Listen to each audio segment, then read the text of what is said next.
ओम नमो भगवते वासुदेवाय. कपिल महामुनी आपल्या मातेला सांगतात की जो दृष्टांत दिला तो दृष्टांत नीट लक्षात घे.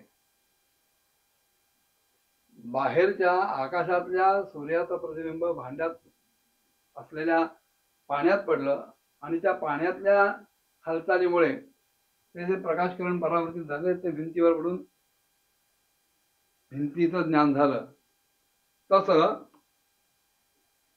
परमात्म्याचा प्रकाश जो सर्वव्यापी आहे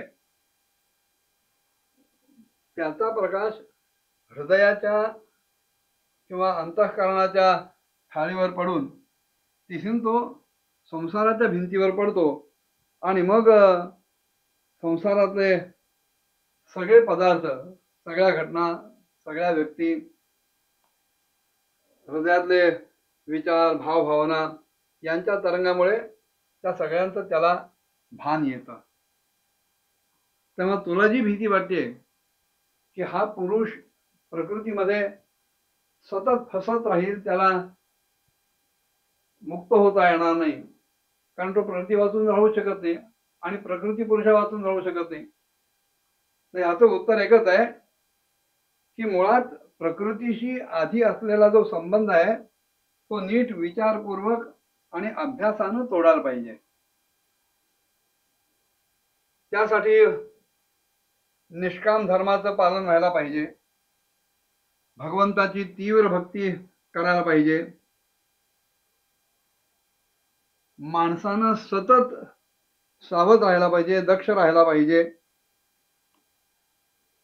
जी भगवंताची भक्ती करायची ती केवळ मनवानीपणातून येता कामा नये किंवा लहरीतून येता कामा नये. समोर येणाऱ्या प्रसंगांमुळे, व्यक्तींमुळे, त्यांच्या रागद्वेषातून ती भक्ती निर्माण होता कामा नये. जर ती वेदशास्त्रातून आली असेल तर ती नक्कीच टिकेल. इतरांच्या संघातून जर ती भक्ती आली, कोणीतरी सांगितलं म्हणून भक्ती करायला लागलो, असं जर काही असेल तर ती भक्ती टिकणारच नाही, केव्हाही विरून जाईल. भक्तीतून निर्माण होणार वेदशास्त्रांमध्ये सांगितलेल्या प्रमाणे भक्ती जर केली तर त्या भक्तीतून जे ज्ञान निर्माण होईल तेही ज्ञान दृढमूल असलं पाहिजे,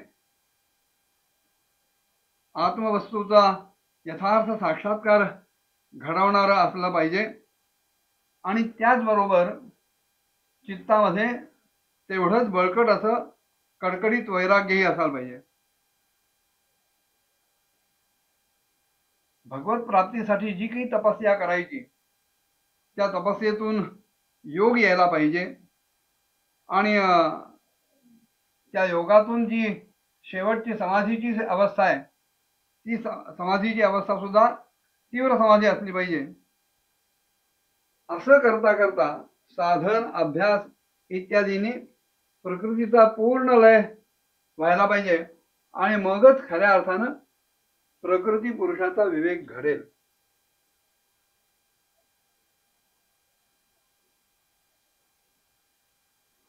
नंतर नित्य आणि प्रत्येक ठिकाणी दिसणारे प्रकृतीतले दोष, त्याच्यामुळे जेव्हा त्या प्रकृतीचा त्याग केला जाईल आणि आपल्या स्वरूपामध्ये सदैव स्थिर राहून जेव्हा तो आत्मा आपण स्वतंत्र आहोत, बंधनमुक्त आहोत असा अनुभव करेल, तेव्हा त्याचा प्रकृतीला कुठलाही त्याला त्रास होणार नाही, प्रकृती त्याला काही बिघडवू शकणार नाही. जो मनुष्य झोपलेला असतो, स्वप्न बघतो, त्याला स्वप्नातल्या दृश्यांमुळं काहीतरी अनर्थाचा अनुभव येतो स्वप्नामध्ये.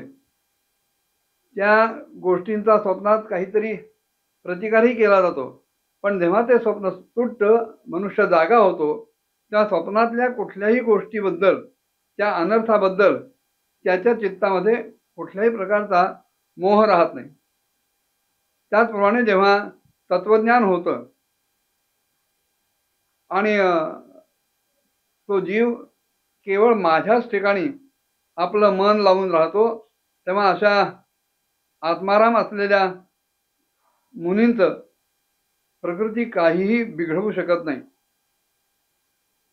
अग्नी जो निर्माण होतो, व्यवहारात आपण बघतो की आरणी आणि मंथा यांच्या घर्षणातून अग्नी निर्माण होतो, किंवा जंगलामध्ये झाडं एकमेकांवर घासून त्याच्यातून संघर्षातून अग्नी निर्माण होतो.